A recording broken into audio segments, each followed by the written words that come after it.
Assalamualaikum warahmatullahi wabarakatuh.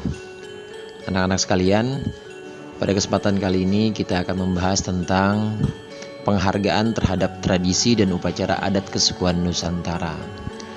Tradisi sebagaimana kita ketahui adalah satu peninggalan dari orang-orang sebelum kita yang terus-menerus masih dilakukan. Adapun upacara atau adat kesukuan Nusantara ini adalah bentuk karya yang terlihat yang diwariskan dari generasi sebelumnya hingga pada masa kita sekarang. Lalu bagaimana cara menghargai atau mengapresiasi tradisi dan upacara adat kesukuan Nusantara? Sebelum kita membahas ini, kita perlu bedakan dulu bahwa ajaran yang dibawa oleh Rasulullah, agama kita ini dibagi menjadi 3 bagian. Yang pertama yaitu akidah, yang kedua yaitu syariah, dan yang ketiga yaitu akhlak. Bagian yang pertama akidah ini adalah sesuatu yang sifatnya baku dan tidak bisa berubah. Sedangkan bagian kedua syariah ini dibagi menjadi 2 macam. Ada syariah yang sifatnya mahdhoh atau murni dan tidak bisa dirubah, seperti syahadat, sholat, zakat, puasa, dan haji yang ada dalam rukun Islam. Ini adalah syariah yang tidak bisa diubah. Nah, sedangkan bagian syariah yang kedua yaitu syariah yang ghair mahdhoh. Beberapa bagian dalam syariah yang tidak murni atau ghair mahdhoh inilah yang kemudian ada beberapa perbedaan pandangan dan kemudian bisa digabungkan atau bisa diakulturasi dengan kebudayaan-kebudayaan di mana Islam itu berkembang, misalnya di Nusantara ini.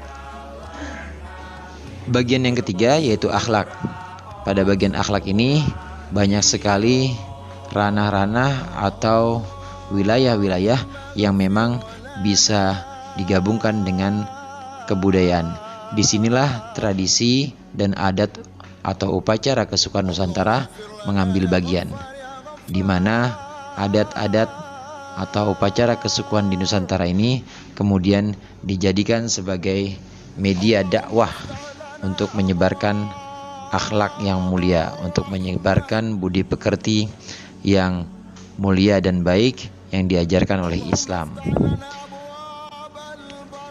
Melestarikan budaya Islam, tradisi maupun adat upacara kesukuan merupakan suatu kewajiban bagi kita selaku umat Islam Nusantara atau umat Islam Indonesia. Karena ini adalah bagian dari syiar Islam yang ada di Indonesia. Misalnya upacara-upacara kelahiran anak yang pernah kita kenal kemarin. Lalu bagaimana jika ada tradisi atau adat kesukuan yang negatif di Nusantara? Jika yang dimaksud negatif itu adalah kemungkaran, maka jelas bahwa tradisi atau adat yang bersifat negatif atau kemungkaran itu harus diubah. Pesan Nabi, jika kita sanggup mengubah kemungkaran itu dengan tangan kita, maka ubahlah dengan tangan. Jika bisa dengan mulut kita, maka dengan mulut. Dan jika tidak bisa, maka ubahlah dengan hati kita. Dalam arti, kita tidak sepakat dengan tradisi atau upacara adat kesukuan yang negatif dimaksud. Manfaat dan tradisi dari tradisi dan upacara adat kesukuan Nusantara amat banyak. Di antaranya sebagai media dakwah sebagaimana yang pernah kita bahas, dan juga sebagai syiar agama Islam yang kemudian di sana Islam Indonesia dikenal sebagai Islam yang memiliki warna khas, yang memiliki nuansa yang unik, dan juga yang mencerminkan perilaku bangsa Indonesia. Anak-anak sekalian, inilah pentingnya mengenal tradisi Islam Nusantara, baik upacara, adat kesukuannya, dan juga pentingnya memelihara dan juga mengapresiasi atau menghargai tradisi atau adat kesukuan Nusantara yang ada di Indonesia. Demikian, mudah-mudahan bermanfaat. Assalamualaikum warahmatullahi wabarakatuh.